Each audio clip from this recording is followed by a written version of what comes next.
This is a topic that I wanted to discuss in this video. The title of the video is If We Are All One Race. Would this be an ideal world? So say you lived in China and everybody is Chinese. You say there's no other race but Chinese people. There's still going to be problems. There's still going to be conflict, but just in a different form. Say we live in America and everybody looks exactly the same. Everybody's white. There's no different race. There's still going to be problems and conflicts. So if we were all one race, there still is division. The government has made division. There still is language. So there's the English language, there's Spanish, there's Japanese, there's Chinese. So there's different languages, a lot of different languages. But they created these divisions in countries. So even if we're all one race, they still created a division between America and China and Russia and Japan. So because of these divisions, it has created groups. And these groups sometimes can be opposing, sometimes they could work together. But the fact of the matter is, they have created divisions. And all I'm saying is that because we use language, and because language is our form of communication,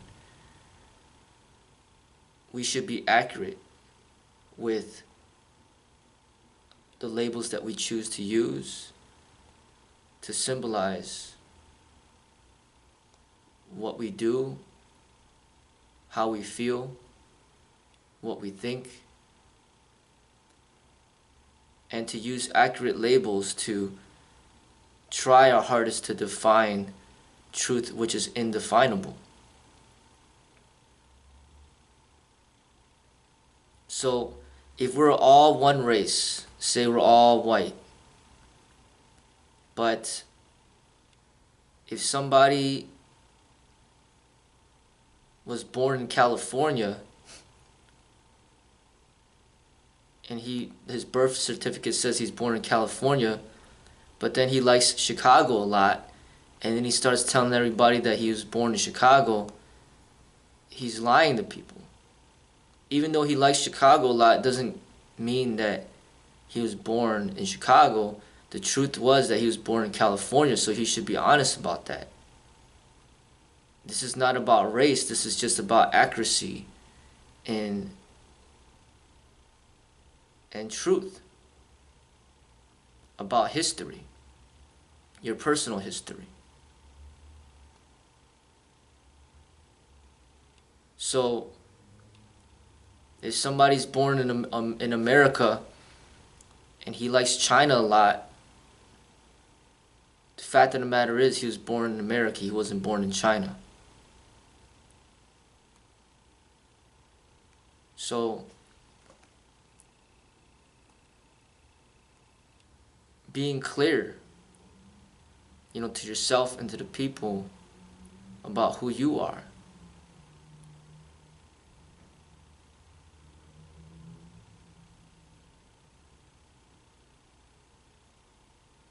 I didn't create these divisions.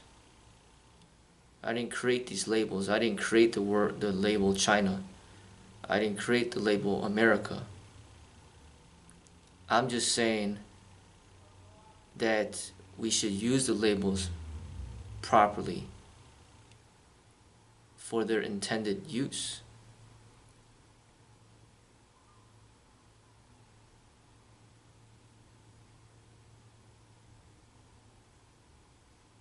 So, for example, in basketball, I live in Chicago. Chicago Bulls aren't doing too well right now. I used to be a big fan of the Bulls when Michael Jordan was playing, but now they're like one of the worst teams out there. But I live in Chicago, but a team that I do like is Golden State Warriors. Now, they're not my city, but I still like the team. but I can't claim that I live in that city because I don't. And if I did claim that I lived in that city, I'd be lying to people. And can I say that I'm representing that city? Well, I don't live there. So how could I represent it? But I could wear the logos, wear the uniforms, and be a fan of that city, but I still don't live there. I'm still not representing it.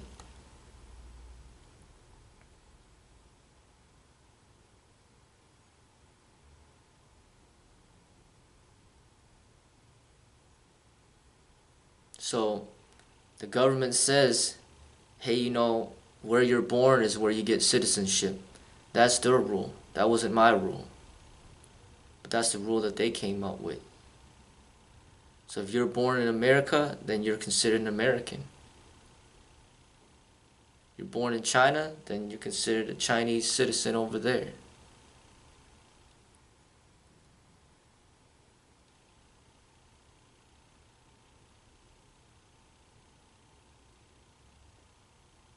So if you open up a martial arts school in California and you call it Chicago's martial arts, even though it's in California, it doesn't really make sense because you're in California. Why are you labeling it Chicago? If you're in Chicago and you label your place California Martial Arts, but then your place is located in Chicago, not California, you're essentially confusing people. If they do a Google search on your business and they Google search California Martial Arts, they think it's in California, but then they find out that it's actually in Chicago. So I'm just saying that we can't, even though it'd be nice to just all be one race and feel that we're going to get equal treatment, no discrimination, even though that's a nice concept, the reality is that we use language, and language is going to be a barrier towards our understanding because we speak differently and we understand things differently. And language in itself creates separation. When you say that this is America and that is China, you already created separation. Rather than saying that this is the land that we share. So in the context of the martial arts, you might have been influenced by a lot of countries, a lot of people. You might have been influenced by Americans, Chinese, Japanese, Russians. You might have learned from the whole world. And you want to represent martial arts in its entirety, which is fine. It's a great concept. But if you're going to choose to do that, then don't choose a side and use a label to claim specification or to claim expertise in. If you don't believe in style, then don't claim style, is basically what I'm saying. If you don't believe that we should be separated by styles, don't tell people that you teach Wing Chun. Don't tell people that you teach Tai Chi. Don't tell people that you teach Kung Fu. Like if you're speaking English and English is your primary language, then why are you borrowing language from other cultures and other groups of people if you want to represent the whole? If you want to represent all people, why are you targeting in to represent one group? one group of people.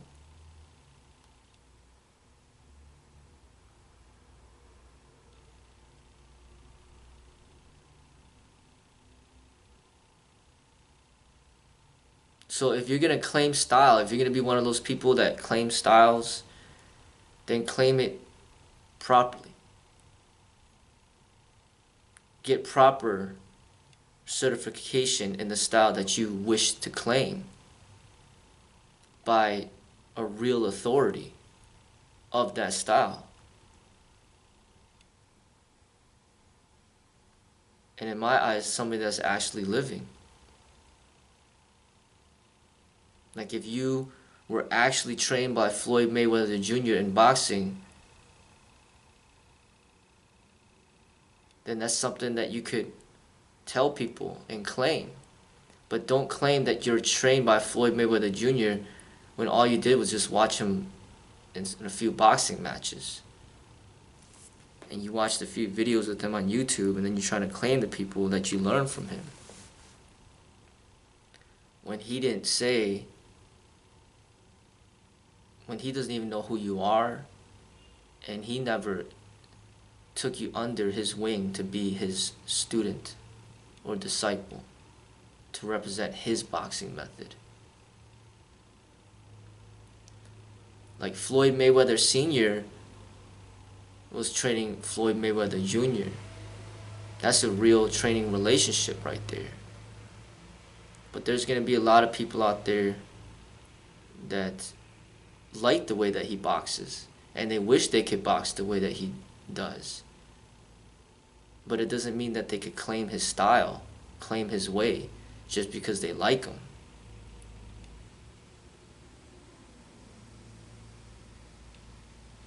So all I'm saying is that in the Chinese martial arts, if you're going to claim the Chinese martial arts, then you need to have the permission and authority from a Chinese martial arts master to claim and represent that. But if you're going to be the type of person that where you don't want to claim any styles, where you want to teach and practice the martial arts in its entirety based on your understanding, then that's fine, but then don't claim styles.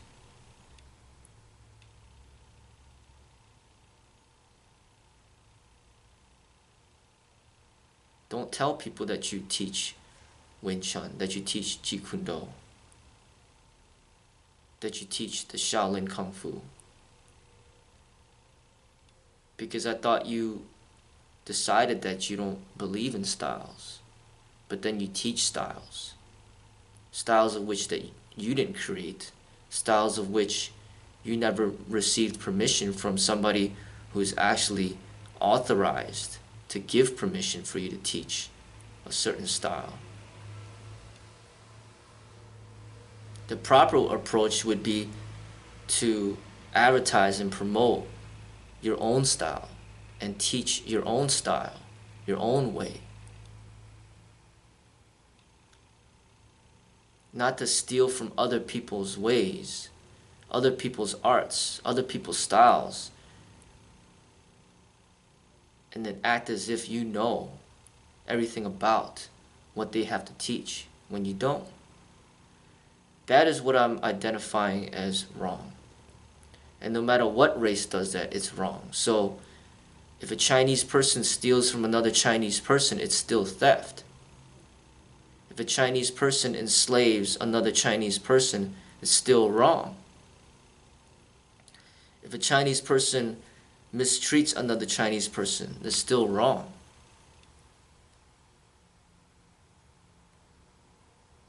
So if we get back to the core concept of this understanding that no matter what race you are,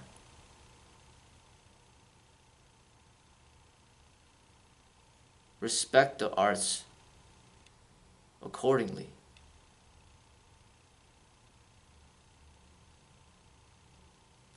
Don't take from somebody or a group of people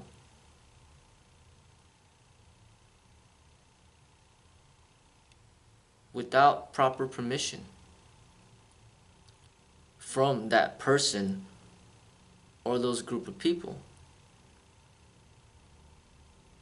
Like when you go to China and you visit, you're an American, you go to China to visit, just because you like China doesn't mean that you could just claim citizenship. Well, I'm just going to start living here now indefinitely because I like it so much. No, you need permission from their government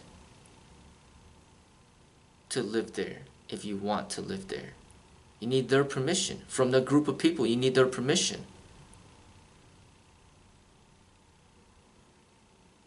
So it's like somebody who's, oh, I like Bruce Lee, so now I'm gonna teach Jeet Kune Do now. Well, I'm gonna practice Jeet Kune Do. Well, you could try to practice what you think is Jeet Kune Do, but as far as teaching Jeet Kune Do, you need Bruce Lee's permission, and he's not alive to give that permission, so you can't just act as if you received permission when you didn't. I don't care how much you love him.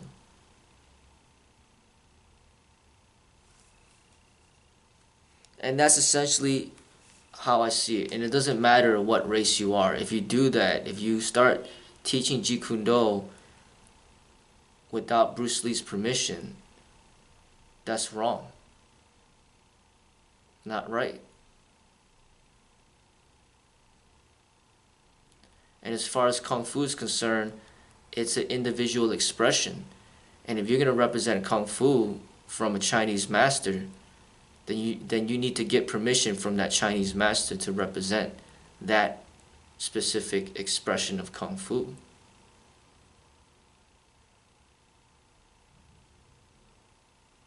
That's the way that I see it.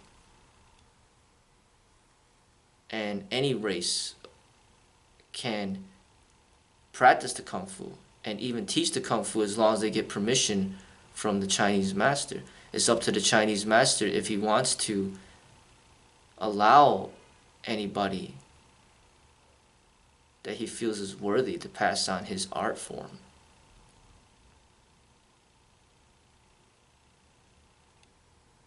He could just decide not to teach altogether.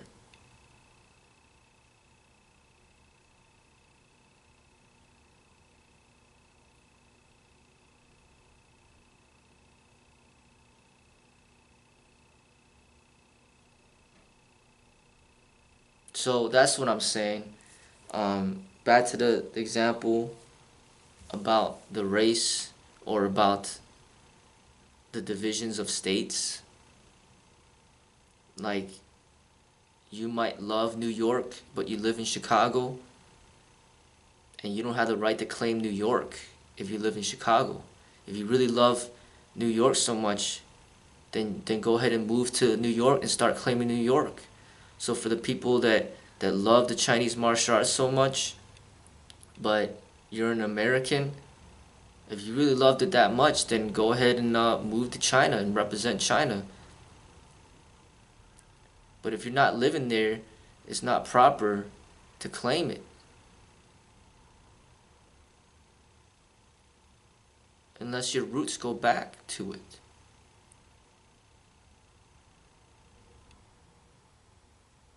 So it's like my father, who has been in China for over 40 years.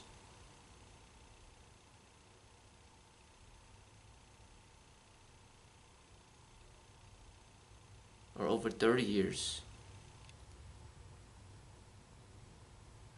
And then he comes to America, and then I'm born here. So then I'm not just representing America, but I'm representing my history. I'm representing my father and what he went through, and my mother too. So I'm in a position where I'm representing both America and China, because it comes from my history. That's why you call a person African American when you see a black person, You call him African American because he's represented America and Africa, because his roots go back to Africa.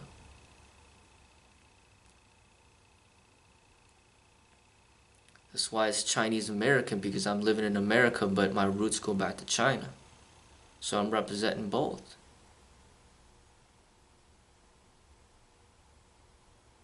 It's like somebody that might have dual citizenship, which is good, which is fine, but you can't claim citizenship for the entire world just because you like every single place that you've ever visited.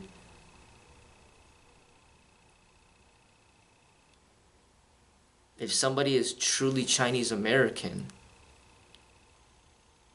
if somebody is American and he wants to claim himself to be Chinese American and claim China as well, then he's gonna have to have the proper permission, or it's just something that he's born into. I wasn't able to control where I was born or who my parents were. That's just what I was born into. So if you're born in America and you've been living in America for 40 years, you need China's permission to claim China. You need the government's permission. And with the Chinese martial arts, if you love the Chinese martial arts but you're American, well, you need the permission of the creator of the art that you're studying. You need their permission to represent that, to teach that. Just like Apple computers, I could love Apple computers, but doesn't mean that I work for them. You know, I need to get hired in. I need the permission of the people that work at Apple to be a part of that company. I can't just claim that company just because I like their products, or just because I read about their facility on the internet, or to pay the facility a visit. I can't just represent that company. I need the company's permission. Same thing with the Chinese martial arts. If you're not Chinese, then you need to get the permission of a Chinese martial art master to represent that art that way.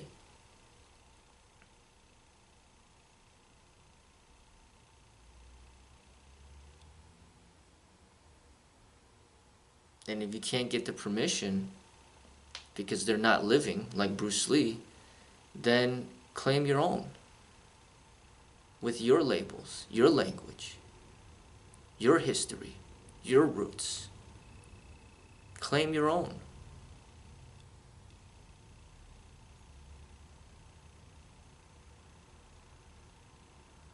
That's why there's such a thing as Krav Maga or Taekwondo or Aikido. They're claiming their own. They might have been influenced by the Chinese martial arts, but they claim their own. Because that's what you're supposed to do. You claim your own. If you don't want to get permission and you don't want anybody above you, then create your own.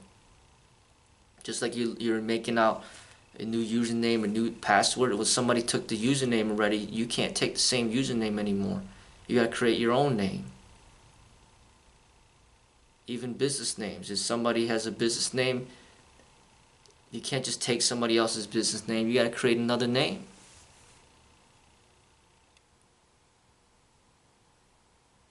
And it goes back to Bruce's original teachings, which is to be yourself. So basically, what it boils down to is don't try to be Chinese when you're not. Be who you are.